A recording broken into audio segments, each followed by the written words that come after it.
listening to Inside Voices on WNHHLP 103.5 FM.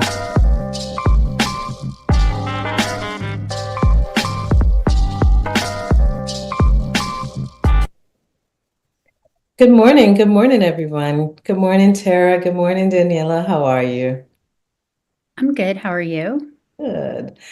Welcome, everyone. Welcome to Inside Voices. My name is Georgia Goldburn. I am the co-founder of Circle and the executive director of Hope for New Haven.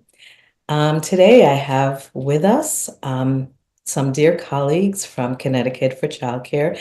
And correct me, guys, if I put in future, because it still is stuck in my head that I want to add Childcare for Connecticut's future, but it is now Childcare for Connecticut, right?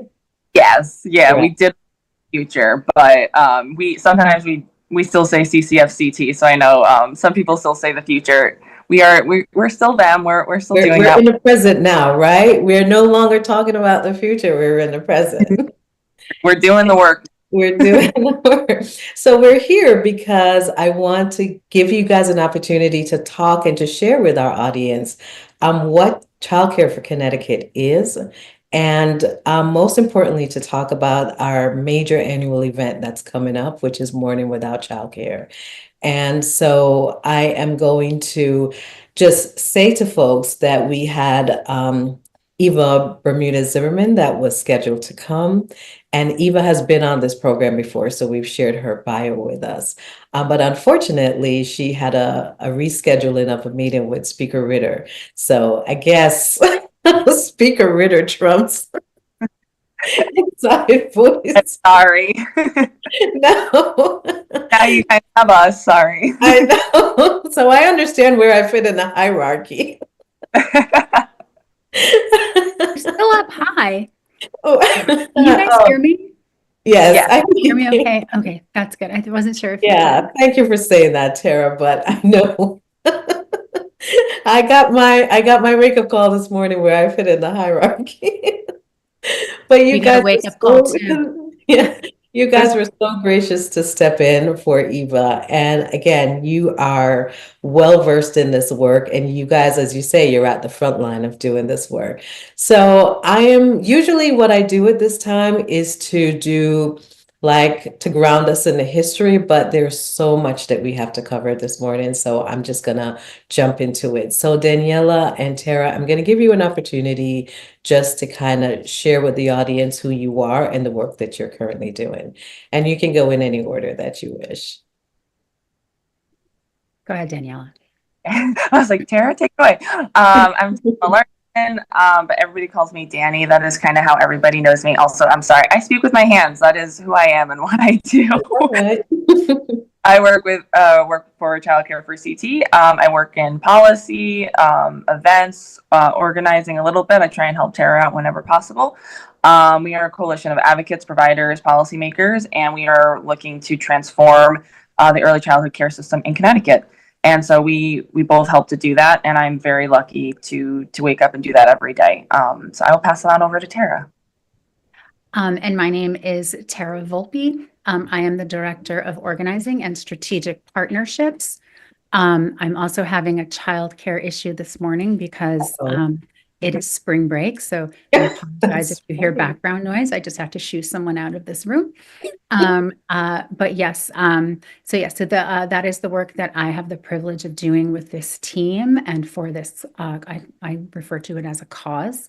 And it's such a blessing to wake up every day and get to work with this team. We're very cohesive, and we are very mission driven. So yeah, that is my Talk to us about Connecticut for Childcare, because I would venture that most people are not aware that this coalition exists and the work that it's doing. So Danny, I think that would be you. Yeah, totally. So it was actually formed, I want to say 2020, right after COVID, when people really were feeling, the effects of the pandemic during lockdowns. And it was volunteer based. Ava was one of the founders, alongside some other individuals. We're very lucky that Ava is now the director of the coalition, and she's leading the cause. We, like, I think I said this, we're advocates, providers, policymakers. Everyone kind of comes together to support our mission. We also have partners that we work with. Obviously, Georgia, you're one of the great to work with, and we try to be sort of like a middle ground so people can come to us with their opinions about different bills, maybe different things that are happening in the state, and we try to find ways forward. We like to be a collective voice as much as possible, and that's sort of what we've been doing. And we're very, like I said, we're very lucky to do this work. We work with some phenomenal people who are partners who also work for the coalition. It's a great group, and we're very lucky. But Tara, I don't know if you want to add anything. No, I think you nailed it. So you said that you started this work in 2020. And I know, we have been doing a lot of advocacy work prior to 2020. And so can you talk about why this organization kind of came about just in 2020 and what was sort of like the impetus? I know we talked about COVID being one, but there are some different reasons why you guys decided to form a coalition, no? I can hop in if you want, Tara. Yeah. So I think a huge part of it was that in Connecticut, the cost of childcare is very expensive. And especially during the pandemic, people were losing their jobs, weren't able to work. And it was really in a lot of people's faces about how expensive childcare is. I think it's about 27% of their household income can be spent on childcare in Connecticut, which is very expensive. And it also is dependent on where you are in the state, as well as providers not being paid. I don't like saying what they're worth because that feels like it just doesn't feel right, because I don't think you can pay if you were paying someone what they're worth, I really don't think there's a scale for that, in my opinion. And I think as a coalition, we do try to steer away from that. But the cost of living obviously also went up during the pandemic. Things weren't easily affordable, they weren't easily accessible. And so that also had an effect on childcare in the state. And so during that time, obviously beforehand, I think we've always been aware as a state, and I'll focus more on Connecticut and not nationwide, that childcare has always been expensive. This isn't something new, but I think when you have something like a pandemic that is affecting the entire world and also Connecticut, it really was in everyone's view of really what was happening, not only to families, but also to providers who were taking care of children, who were taking care of their own kids. And then people also had to, decide, do I just not work now to pay for, because that maybe in a household of two people, one of their incomes was going to childcare. And that's always been a case. It's not something new, but when prices do go up, in the economy for like wood, for instance, if you're building a home, which I know not everyone is building a home, but even like a fence or something, or, the price of food went up, electricity, oil, gas, you're really faced with these decisions of like, what do we do? And I think when so many more people were faced with that decision, because it's not a new thing that's happening, right? Like I think we all know that these decisions that people are making, it's not something new that happened during COVID. It's just that more people were faced with that then it became a reality for so many people, that then it became a crisis, even though for other people it was always a crisis. And Danny, I'm so glad that you stated in that way, because this has always been a problem. It's been an ongoing problem, but COVID really crystallized, or COVID basically encapsulated way more people into the crisis. Because again, the way that everything was structured, a lot of times, as you said, it came down to community, where people can access community, came down to resources, the type of resources parents have to access childcare. But COVID basically put every single person in the same bucket, and everybody was now experiencing childcare loss in a very universal way. I remember when we basically were approached to serve during the pandemic, mostly parents of healthcare workers, because at that point, almost every single healthcare worker lost access to childcare. And so the governor, which, you know, rightfully, I think he saw the need for childcare as a part of the emergency response. He did approach several childcare facilities to say, hey, can you provide care for these doctors? And it was stunning that at that point, and even beyond that, and I think you guys know this, you know, it didn't matter, you know, during COVID, and it didn't matter right after COVID how much money parents had or, you know, where they were living. Childcare was just lost to every single person. So we're here to talk about, again, the great work that you're doing, and you're doing so much, but in particular, we want to talk about the legislative work that's going on now, as well as organizing work. And you guys are really at the center of all of that. So we talked about, you know, the loss of childcare, and we want to make the audience understand that there is a whole lot that goes into building up an early care system for the state. And so a part of it, again, is the infrastructure, and some of that is built through legislation. So can you talk about the big legislative goals that Connecticut for Childcare has? Yeah, absolutely. So, and Tara, please feel free to jump in if I miss anything. I feel like we have so many goals. And session, I will preface by saying the session is always changing. And Georgia, I'm sure you know that every day is new. Our overall goals have definitely always been for transformative childcare. And, you know, that definitely involves, you know, financial relief for families, workforce and provider support. And also we've really been I don't want to say focused, but there has been an element to a lot of different bills this session that have focused on some type of portal. So it'll be like a portal tool for families, providers, parents to really access to find childcare in their area. So that's been a huge, I think it's currently in like 3 or 4 different bills. So that'll be interesting to see what happens at the end of legislative session. And those are definitely some of our bigger goals. And again, they are changing obviously as we go, but just to, you know, when we started, we had these very large goals. You know, transformative childcare is large. That is huge. And sometimes we do have to break that down to fit, you know, legislative session, the budget, like what's really happening. We're really lucky that the governor did introduce, you know, universal pre-K this session. So we're following that very, very closely. I know in a lot of our partner calls, we've discussed that, the benefits as well, and like what that really means for Connecticut.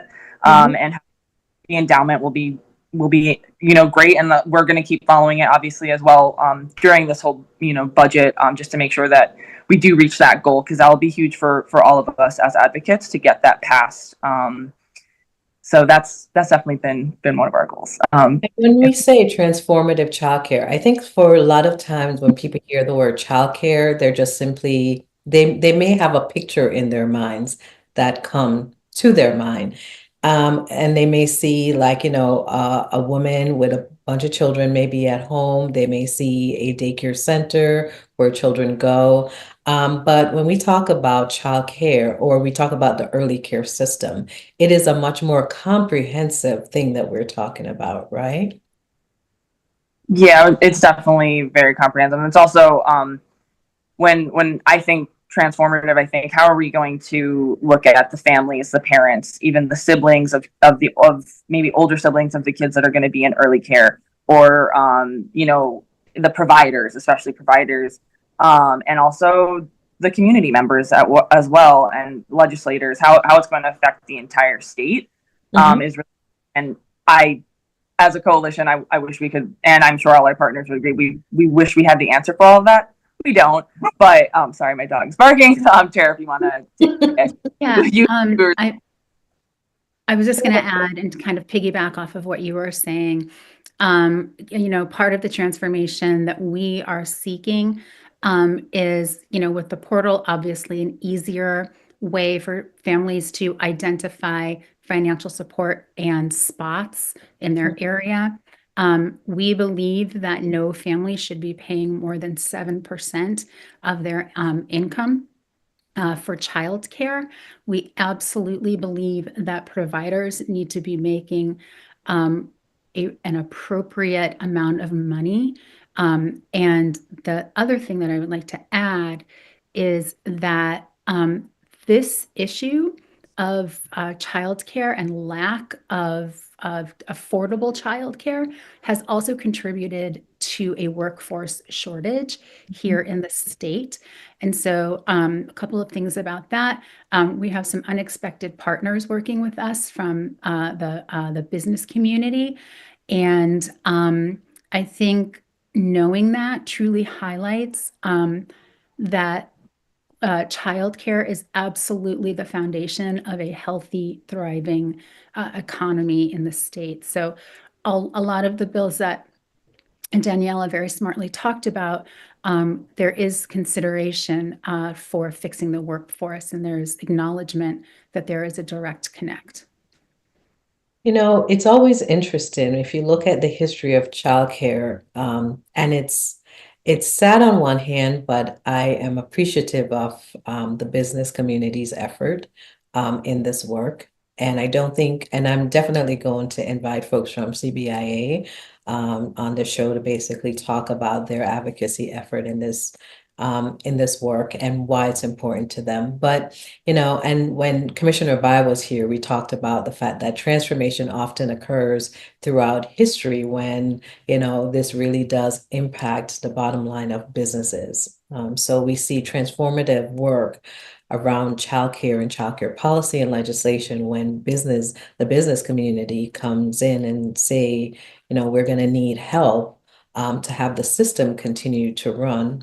And so we're going to need to basically stand up a childcare system. That happened during the biggest, one of the biggest, and the only period in America was during the war effort, when the economy needed to run and they needed women. And that was the first and only time that we had universal childcare in America. And that hasn't happened since. And that's the work that we're trying to get to. And I'm glad, Tara, again, that you mentioned that, you know, we're thinking about not just children and families and cost. We're talking about, will Connecticut be able to function? Because this workforce shortage is as a result of, well, first of all, there's workforce shortage in childcare itself, because childcare educators, even though they're required to have associate degree, bachelor's degree, and have some of the same credentials as public school teachers, they're not being paid anywhere close to public school teachers. But a big part of the childcare shortage and why businesses are getting involved is that many folks have lost access to childcare. And so, you know, going back to the point, parents are making decisions. Should I stay at home because childcare is either inaccessible or too expensive? And so I think that's an important thing to bring up. You also did mention that, you know, as the legislative session, you know, go on, that we have to kind of hone our legislation to kind of meet the moment. So what specifically is Connecticut for Childcare working on in legislation in this legislative session? So different bills that we have been focused on. We did have a lot with SB 1369, which did have a financial component to it. So that was passed through Children's Committee into Finance. And that honestly was setting the cost of care at 7% for families. And it really was a workforce childcare bill. Mm-hmm. That is a bill that we were very passionate about. I don't currently have any updates on it. Watch this space. Hopefully I have an update soon. Mm-hmm. And then also another one that has been interesting, obviously, the governor's bill is also 5003. Mm-hmm. House Bill 5003. We've been definitely looking at that a lot. There have been several presentations by Representative Farrar, and I believe Beth Bai also had made comments, mm-hmm. Commissioner, on the bill. And obviously the governor's bill and SB1, we are currently waiting for some new language for SB1, so I won't dive super deep into that, only because I'm excited to see some new language that they are proposing. As a coalition, again, we are focused on really a lot of different childcare bills, and there is Bill 7044, which is portal specific. So mm-hmm. we're hoping that, you know, some of the other bills, if they have to be compromised on, that 7044 will make it through, because that is portal focused. And we think that that, again, is very, very important for providers as well as families. And I'm going to come back to the portal. I have some thoughts around the portal, and of course, concerns around the portal. I mean, we're not going to litigate the concerns that we have here in the portal, but definitely have some thoughts about the portal. But you mentioned a Senate bill, you mentioned a House bill, and you mentioned the governor's universal pre-K proposal, which Commissioner Bai was here earlier to present on. So how extraordinary is that? Because I don't think people understand how extraordinary the legislative session is for childcare this year. So can you speak to, because we kind of just throw bills out and you know, people aren't immersed in this work, but we need to really just share with the audience how extraordinary the conversation is around childcare, and as evidenced even by SB 1. And you know, even Ava's meeting with Speaker Ritter right now is related to the extraordinary nature and the energy around childcare. Yes, thank you for that reminder, because I feel like I do that. I throw out House bill and Senate bill numbers, and people are like, I'm not, what does that mean to me? And so I do need that reminder. So thank you, Georgia. This is an incredible year for childcare bills. The fact that the governor's bill was, when that was proposed, I think a lot of advocates, parents, families, providers were like jumping for joy. I think a lot of people are very passionate about that. We are seeing, even with legislators that aren't always versed in childcare, they are paying attention now, which is what, as advocates, coming from the advocate side, Tara, maybe you can also speak a little bit about that from the organizing side, is that's so important when legislators are aware of what's happening. And we actually have a Slack channel that is reading resources that our communications person puts together. And every morning, probably since the beginning of session, there is a new article, at least one article every day about childcare in Connecticut, which is amazing. That's always been the case. And it's amazing to see from our side, because we're like, this is really a year. It's a budget year. This is a year where we can really see a lot of change. What that will look like, we really won't know until the end of session in June. But I think we're starting to see now, especially with a lot of these bills that are even getting just reworked, that we're committed to that. We're not just tossing out bills saying, well, we'll try and get to it in the next session. We'll try to get to it in 2 years. No, they're going back and they're adding amendments. They're changing things. They're adding fiscal notes, which is really important for our work, because we have ground now, and we have legislators that are also behind us and backing us. We have the governor as well, who seems to be very dedicated to having affordable, accessible childcare in Connecticut, which is so important. And I think it's Governor, just not to interrupt, the governor came out and he stood 10 toes down last week, and he said, it doesn't matter what cuts are going on, we're pushing forward with childcare, which is an extraordinary statement for the governor to make. It is. It really is. Tara, I don't know if you wanted to add anything. Yeah, I'm seeing, well, a couple of things. I'm kind of going back to coalition work. Everybody that's involved in the coalition is really fired up and excited. And there is so much power in coalition when multiple voices from multiple organizations or stakeholders groups are coming together and saying, let's get this done. I think it's a very exciting year. We're seeing more parents getting involved, and yeah, I think I am hopeful, cautiously hopeful, that we will make big gains that we can build on in future years. I think I think we'll make big gains. I hope we get everything that we're fighting for, but if we don't, there will be legislation in place that will, likely get passed, and in future years we'll be able to build off of that. And I think that that's really critical. Oh, Tara, I see you've been in this work too long. You've got a little cynical bone when you're saying you're hopeful. Been around the block a time or two. Been around.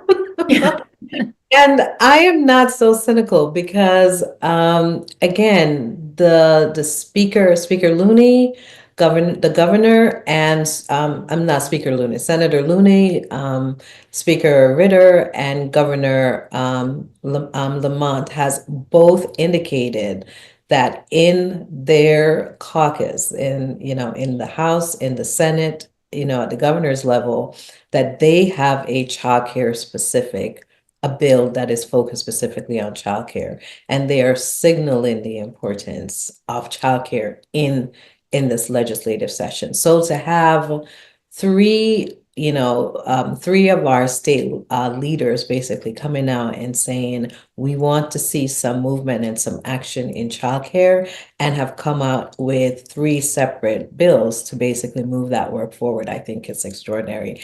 And it leaves a little bit room, Tara, I think, for hope that we'll get. Sure, 1,000%. I mean, it's incredible what's happening right now. There is really a hard focus on childcare like we've never seen before. Although I've only been part of this team since November, December, I've been watching this for a really long time.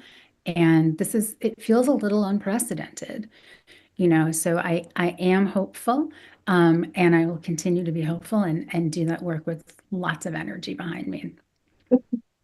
And we're gonna kind of go into your wheelhouse a little bit, Tara, because we also do not want to underplay the role of advocates in creating this moment. Because I can tell you personally, in 2020, a part of when the coalition basically came together, it was as a result of the governor coming out and put in zero in the budget in that legislative year. And the advocates basically rose up and said, absolutely not.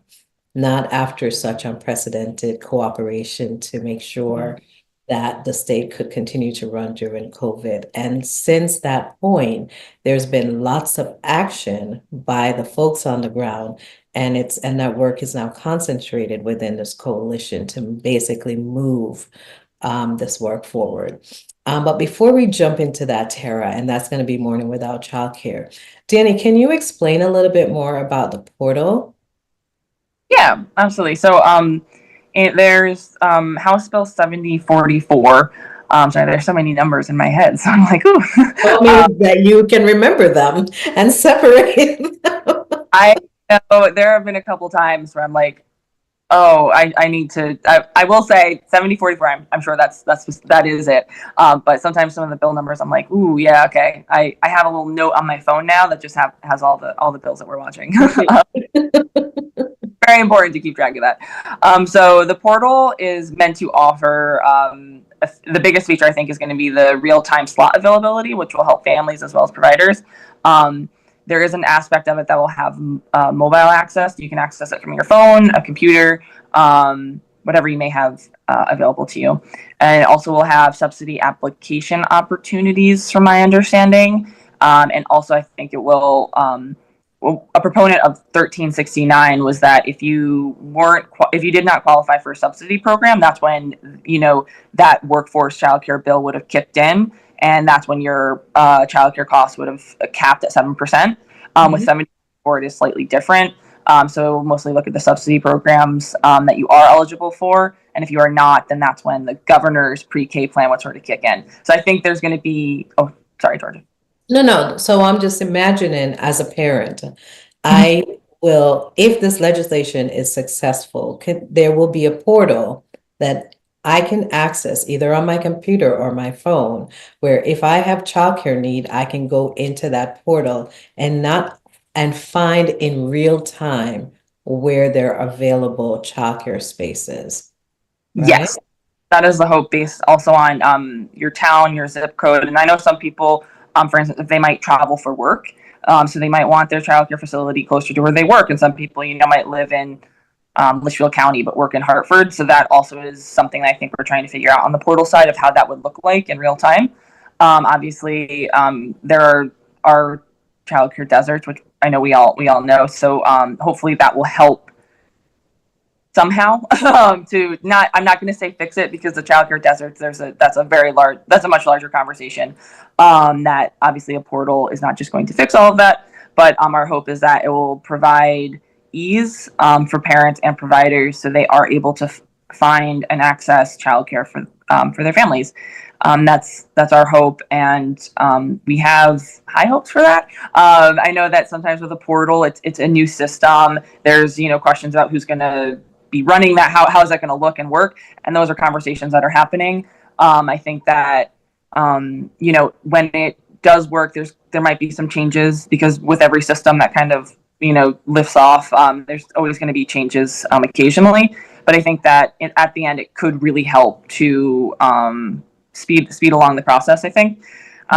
So I do have high hopes for that one in some capacity. I have high hopes, but I have high concerns because, again, as you say, with a portal, one, I think what can be really great about the portal, going back to childcare deserts, and for folks who aren't aware, childcare deserts are just communities where parents cannot either access a childcare facility, either because of cost, either because it's not available, or either because of transportation. And so to the extent that there are lots of childcare deserts in Connecticut, I think the portal, it would be good for us to see on a map where the availabilities are and where the availabilities aren't. And I don't think we have that as a lens right now as a state. I think we've started to do that work during COVID, but right now I think that map, that portal will be really great for parents to access. And I think the other thing that's great, Daniela, that I feel, really good about is that some of these portals will now be connected to other systems in the state where parents can access childcare subsidies like the Care for Kids program, or hopefully, and I'm not saying hopefully, but I'm thinking that there's going to be developed to access Early Start Connecticut as well. And so families can see where those programs lie. Again, I want to find somebody who can talk a little bit more in detail about the portal. And I know we don't quite even have a portal, much less the person who would be in lead. But I have some concerns about how programs will show up in that portal, and the opportunity potentially to disenfranchise smaller providers in a portal system like that. But that's an aside, and we can come to that, conversation at a different time. So Tara, again, we do not want to give full credit to the legislators, even though we are so grateful for the work and their advocacy this year. We actually came to this place because of an event that's called Morning Without Childcare. So can you talk to folks about Morning Without Childcare, what that is, and when it's going to be? I sure can. I agree with you, Georgia, that partners and advocates are the muscle behind the movement. And May 7th, I wrote some things down to help keep my head here. Morning Without I'll have Daniela's brain. Yeah. This was a fast switch this morning, so we are ready. You guys are awesome. You guys are awesome. So Morning Without Childcare, it's an annual event. This year, it is on May 7th, and it is a day of awareness, and I don't even say celebration, that childcare is a critical component to a healthy, thriving Connecticut for multiple stakeholders, for children, for families, for providers. It should be for providers, and also the workforce.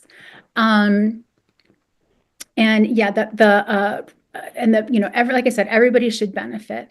And also to highlight that without childcare, everything would come to a screeching halt. Like I can remember, that's my pen. I can remember when I was a provider myself, I saw one of the parents have a sticker that said, I'm here today because of my childcare provider. And I remember being super grateful that was something that she was putting out into the universe. So it's a really important day. It's a day to highlight, some of the legislation, but really it's to highlight the need and the importance of the work. It is super critical. So there will be multiple rallies across the state. I think we have 11 at this point. I Wow. do want to thank you and acknowledge your work, Georgia. I think you birthed this idea, as I am Only told. thing on birth. Fair enough. So, I know that New Haven was the first, but now we have New Haven, Hartford, Bridgeport, Mansfield, New London, Bloomfield, Danbury, and so many others. They'll be at different times during the day. I know it's called Morning Without Childcare, but for some communities, morning is not a workable time. So they'll be doing their events later in the day. So it's a super fun and exciting and very meaningful day. And we hope that folks attend these rallies. You can go to our website at Childcare for CT, and there is a link under Get Involved, I think, about where these sites are, so folks can find them hopefully close to their community or even in So, their community. so it's interesting because I was a part of the beginning, and I do want to share credit with all of the folks who basically took up their pitchforks and and decided that we were going to act out in Connecticut. And this is again, this was after the governor, after we're such a crucial part of the childcare, the response, the emergency response, and the governor came out and shot the industry by not having anything in the budget for us. And, we basically, and this is why it's called Morning. We wanted, lots of folks to basically shut down for the whole day. Yeah. And folks were like, as we always do, is to say, we have to think about the parents and we have to think about the children. So we kind of agreed to a morning rally and not necessarily to shut down. But again, many communities came about very organically and did it at different times in the ways that were fit for their communities. And I think we had, I can't remember how many communities we had that rally that morning, but it was well covered to the point that it actually sparked a national movement. So, are you able to talk about the national movement that came out of Connecticut's Morning Without Childcare I'm going rally? to start to talk about it, and then I'm going to hand it over to Daniela because this is my first state and national Morning Without Childcare experience. But I do want to say to you, Georgia, yes, oftentimes providers make sacrifices that are maybe not in their best interest because of parents and children. And I don't think that that is recognized as much as it should be. Yeah. So there is a National Day Without Childcare. It's kind of the same vibe, and it is on May 12th. It is super exciting that this is something that happens because, again, people are starting to talk about childcare in a way that they know that it's critical. In Connecticut, we will be doing a National Child Care Morning Without Childcare event as a statewide virtual event. That is, we're still putting the pieces together for that, but we want to ensure that everybody has access to that event. And so we thought that a virtual space made the most sense. Mhm. And we're also, and this is also in the works as well, we are also doing an on-site event where leaders and decision makers and stakeholders will be involved as well. All of these things are in the planning stage. Daniela? Daniela? I just wanted to quickly add about when we were, I think it was Child Care Change Makers, who do a lot of the national Morning Without Childcare. They actually hosted a call where we really discussed like the dates, and I do want to say that although nationally it is going to be, I believe, the 12th, a lot of other states are, I believe it's Ohio is doing a 2-day Morning Without Childcare event. The first day is the rallies, and then they're going to go lobby their lawmakers, which I think is awesome. And we're doing something a little similar to that in Hartford. Tara, feel free to talk about that if we have the time. So I just wanted to add that, and they've been awesome at helping to organize. I think that's amazing that it's national. I mean, I was on this call with all these different states, and it was phenomenal to hear all the different things that they had planned. And we were like sharing ideas, sharing dates, sharing things that we could do. I believe Mother's Day is actually that Sunday right before, so it was tying into that and like the thought process, and it was like this thread that connected all of these states and all of these people was phenomenal. It was like this community that was created out of a crisis.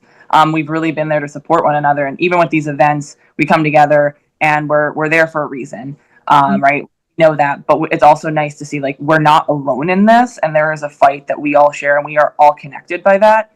Whether it's your own family or a friend's family or you're a provider, whatever that is, we're connected by that, and it's really nice to sort of get together and recognize and see that and meet new people also. And I've met so many people from the events that I see now, and I'm like, oh yeah, we were like yelling on the streets together, and I love that. It's a cry, but it's for help, for recognition, but also to really build that community.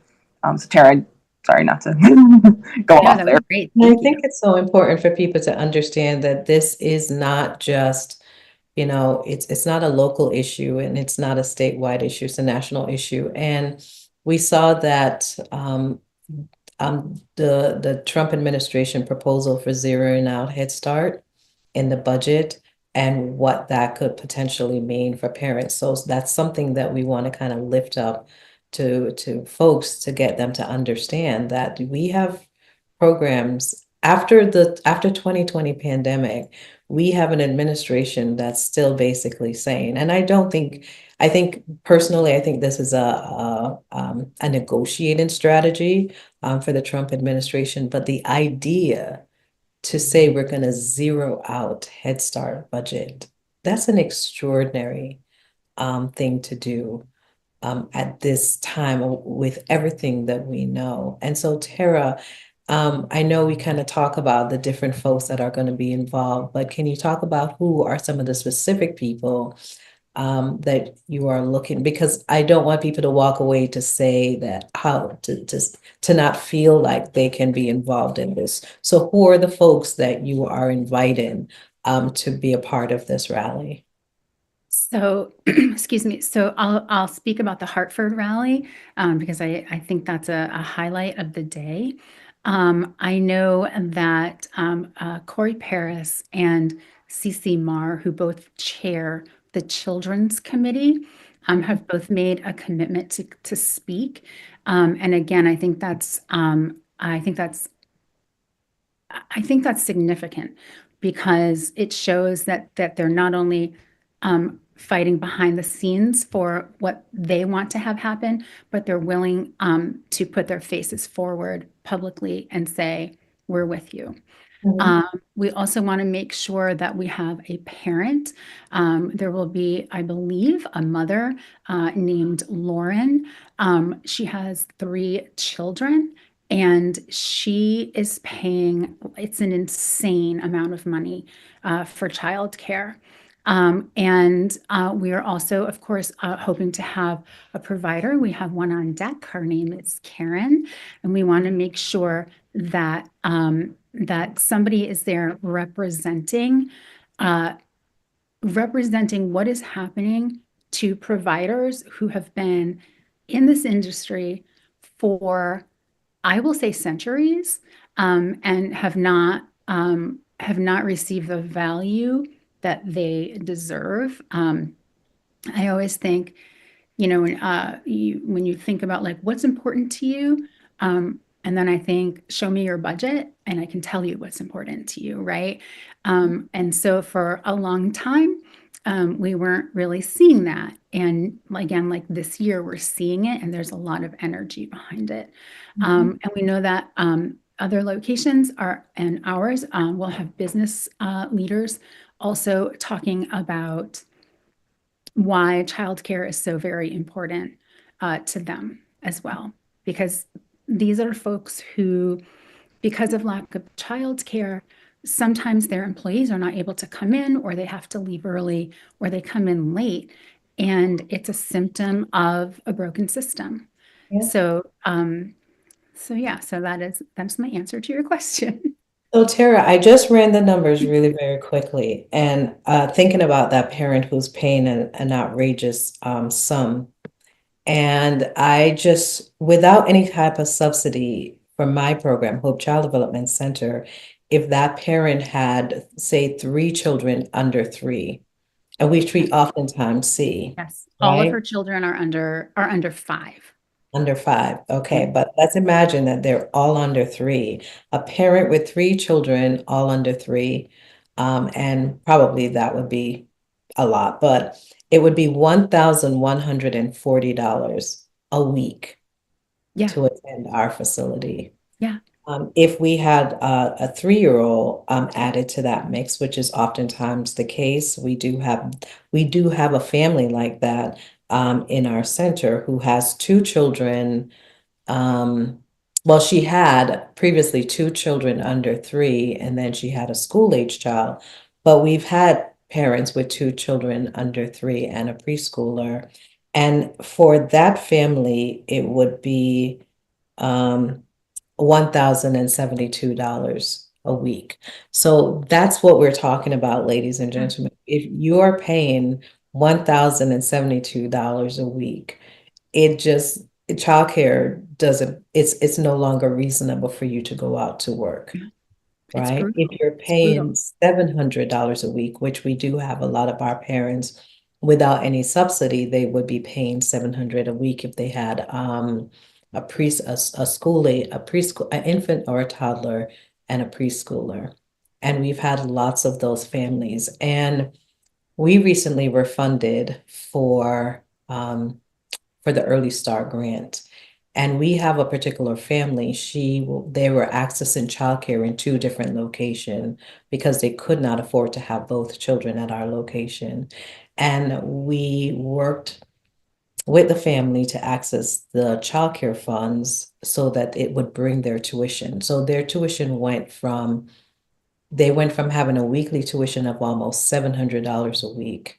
And with the Early Start grant, their tuition now is, I think it's like $280 a week. That's Yeah. how significant this work is that we're It's doing. I huge. mean, yeah, And it should be easier. Like that's not work that the providers should have to do. And I'm sorry, but if you have 3 or 4 children that are very, very young, you have such little capacity, right? You're going to work, you're taking care of your family, you're taking care of your home, and now you have to do this like, search for, childcare. And it's a lot. It's a lot on providers and it's a lot on parents.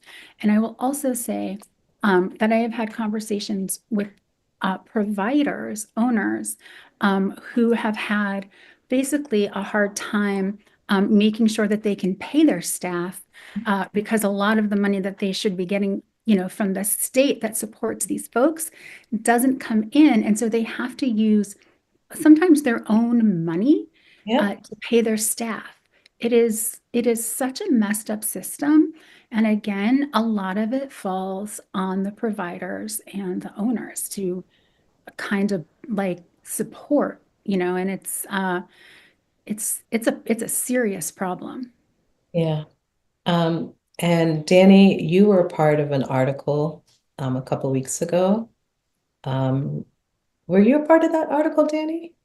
The Connecticut Mirror article? Yeah, I was like, I think that I was like, if I was, I am unaware of this, Georgia. I was like, what? I missed something. No, I believe that was a parent that we had. Okay. Minnie Gold was, I believe, part of that one. I want to say, Okay. and Ava. Yeah, I thought it was actually you, Danny. I apologize. No, oh, fine. I was like, oh, what did I miss? What did I miss? Who's writing about me? I was like, I interviewed what? Yeah, we have covered so much and we have to wrap up in a few minutes. And we haven't even touched on the provider, the impact that this system is having on providers. And I would love to have you guys come back, Connecticut for Childcare, to come back and talk about that because you did propose legislation specifically targeting, I think your legislation, and Danny, if you can just repeat the number, your bill number. SB 1369, 1360. which workforce childcare bill. That's what we like. So your bill was the one that focused, like, I know HB 5003 looked at everything and everyone, but your bill was looking at the 7% and the workforce specifically. And I want to share with the audience and to say, you know, we were able to bring this parent's tuition down from like close to $700 to $240 based on that 7% cap. So with the early start funding, and I'm not even sure if that the cap was a 7% for the parent. It might have been even a little bit above that. But imagine, you know, if legislation like that passes for Connecticut families, and those families that are making less than $100,000 will no longer have to pay the full cost of care and would only be capped at 7%. How transformative it is in a parent's budget. I had another parent who, you know, who told me that she doesn't qualify, the families don't qualify for Care for Kids, but they did qualify for the Early Start grant, and their tuition went from $400 a week to, I think it's like 60 some odd dollars a week. So this is Amazing. real on the ground transformation for both families and the state and providers. So we got our 4-minute wrap up. So in a nutshell, what would you want parents to, people to walk away, Danny and Tara, to really know about the work that Connecticut for Child Care is advocating? Well, I will say, in addition to going to our website to look at Morning Without Childcare locations, to please, especially if you're a parent, we have lots of providers in our partnership community. We would love some more parents as well. We will take folks up to the Capitol with us every Wednesday in May and also on June 4th. And we'll be doing what I refer to as grassroots lobbying with these folks. We will train people beforehand, and we'll be there to hold hands with you and support you in this work. But having those in-person conversations with legislators is incredibly powerful. I have seen legislators from those 2-minute conversations decide that they're going to co-sponsor a bill. So those conversations do have power, those face-to-face, in real time conversations. And so our website, again, you can go to our website and go to get involved, and you'll see the options for lobby days. And then also, Sarah, can you repeat your website address again? It is childcareforct.org. Childcareforct.org. Thank you. And then one other quick thing I can do in 15 seconds or less. We are asking folks to host house parties with us. They can be virtual, they can be in person, but this is a way for us to reach other community members that care about this issue, that have no idea that this work is going on, and then add to the to what we're building as like a power base to get this done. Okay. And Daniela, in 2 minutes or less, what final takeaway would you want folks to have about the advocacy effort for Connecticut? Definitely, if it's possible, to show up to a rally in your city, in your town, or one that's near you, that would be phenomenal. I really want to push, so going to our website, childcareforct.org. You can subscribe to our emails. We also have texts that you can subscribe for. And those are really helpful to sort of know what's going on in the state, as well as with the coalition and a lot of our partners as well. We try to keep everyone up to date as possible. And also follow us on social media. We have a Facebook page, Instagram page, as well as Twitter. And so that is Childcare for CT as well. So please follow us. And yeah, thank you so much, Georgia, for having us. It was a pleasure. And let me say thank you for jumping in at the last minute in Eva's shoes, and they're big shoes to fill. And so we're so grateful. And Tara, thank you for also just jumping in as quickly as you could. Absolutely. And both of you showing us your beautiful green background as well. Thank you guys so very much. And thank you for the work that you do on behalf of Connecticut Children, Family, and the state, and all of our stakeholders. Thank you so very much, and have a good rest of your day. Thank you.